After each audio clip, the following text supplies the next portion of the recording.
Le Soleil. Il est le cœur bouillant du système solaire. Observé par les hommes depuis la nuit des temps, il fascine autant qu'il intrigue. Mais le Soleil ne nous envoie pas seulement sa chaleur ou sa lumière, il émet aussi des tempêtes chargées de particules potentiellement néfastes pour nos communications. Alors, pour mieux comprendre cette turbulence et s'en protéger, le 10 février 2020, l'Agence spatiale européenne a lancé une sonde pour l'observer. Son nom, Solar Orbiter.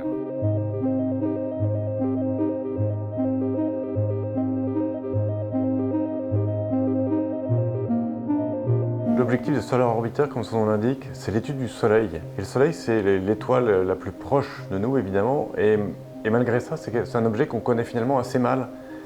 Et il y a beaucoup de mystères qui restent dans la physique de ce qui est l'environnement autour du Soleil.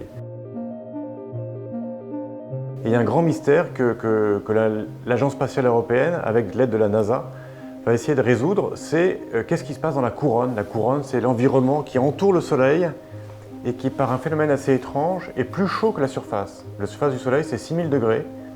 Et dans la couronne, on a des températures qui peuvent atteindre des millions de degrés.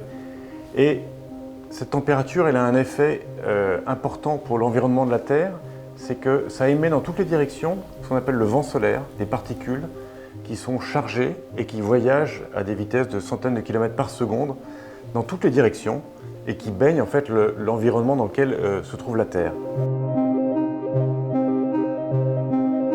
Et l'un des phénomènes les plus spectaculaires qu'on peut voir sur Terre, c'est justement l'interaction de ce vent solaire avec notre atmosphère qui produisent les aurores boréales. La sonde va s'approcher au plus proche du Soleil, soit à 46 millions de kilomètres de l'étoile. Et elle se déplace dans l'espace à 245 000 km/h.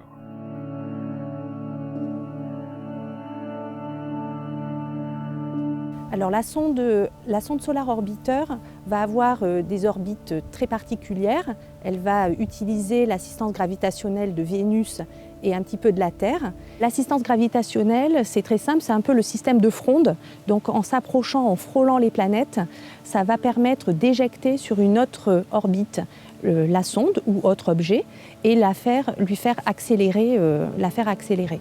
Et pour la protéger notamment des 500 degrés qu'elle va pouvoir atteindre en étant très proche de notre étoile, eh bien, elle va avoir un bouclier thermique qui est composé de différentes couches de matériaux protégeant les instruments à l'intérieur de Solar Orbiter.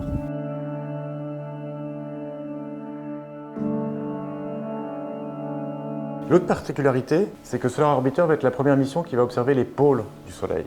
C'est-à-dire qu'on va sortir du plan dans lequel tournent toutes les planètes et on va se mettre avec un regard un peu décalé pour voir ce qui se passe dans ces régions qui sont finalement peu étudiées parce qu'on ne les observe jamais.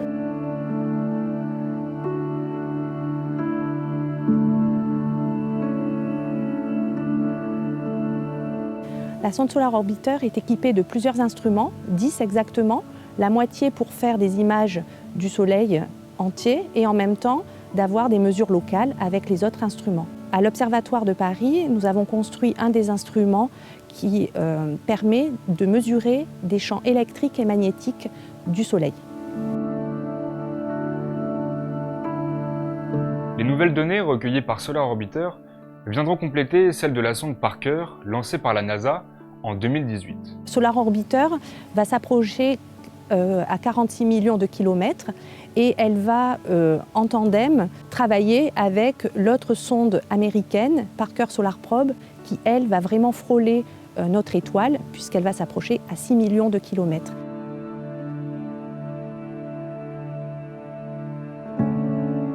La mission au départ, elle est sur une durée de vie de 7 ans. Mais évidemment, si ça fonctionne bien, et on l'espère, la sonde construite en Europe va durer au moins 10 ans. La durée, c'est important parce que le Soleil a une activité cyclique. Et on sait qu'il y a un cycle qui fait à peu près 11 ans dans lequel on voit apparaître sur la surface du Soleil plus ou moins de taches. Et ces taches, c'est les signes de l'activité du Soleil.